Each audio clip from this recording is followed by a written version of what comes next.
បាទអញ្ចឹងជាបឋមខ្ញុំសូមណែនាំខ្លួនបាទខ្ញុំបាទឈ្មោះកៅតុងហេងខ្ញុំជាសាស្ត្រាចារ្យនៅសាកលវិទ្យាល័យហេងសំរិនត្បូងឃ្មុំអញ្ចឹងខ្ញុំទទួលបន្ទុកក្នុងការរៀនJava Advanced បាទអញ្ចឹងនៅក្នុងនេះគឺយើងសិក្សាពាក់ព័ន្ធជាមួយនឹងមេរៀនទី1គឺនិយាយអំពីពាក់ព័ន្ធជាមួយនឹង Object Oriented Programming គេហៅថា OOP បាទអញ្ចឹងចំពោះ learning outcome របស់យើងគឺមាន5បាទចំណុចបាទទី1គឺបញ្យល់ឲ្យដឹងអំពីគោលការណ៍សំខាន់នៃ OOP បាទ OOP ហ្នឹងនៅក្នុងហ្នឹងគឺមាន encapsulation inheritance polymorphism ហើយនិង abstraction បាទទី2គឺការបង្កើត class បង្កើត object method ហើយនិង constructor ទី3គឺយើងអនុវត្តពាក់ព័ន្ធជាមួយនឹង encapsulation បាទដូចជា private field ឬក៏ getter ហើយនិង setter បាទ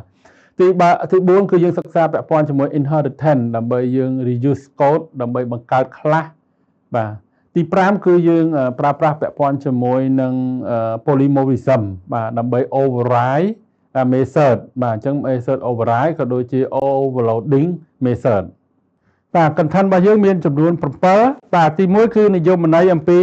គោលគំនិតមូលដ្ឋាននៃ OOP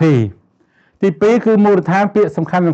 មាន class object method property និង constructor ទី3គឺគោលការណ៍4យ៉ាងនៃ encapsulation inheritance polymorphism ហើយនិង abstraction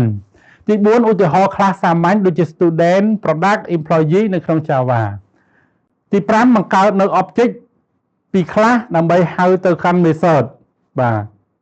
ទី6គឺបង្កើតនៅ reusability និង maintenance ability នៅក្នុង OOP ទី7ប្រៀបធៀបprocedural programming ជាមួយនឹង OOP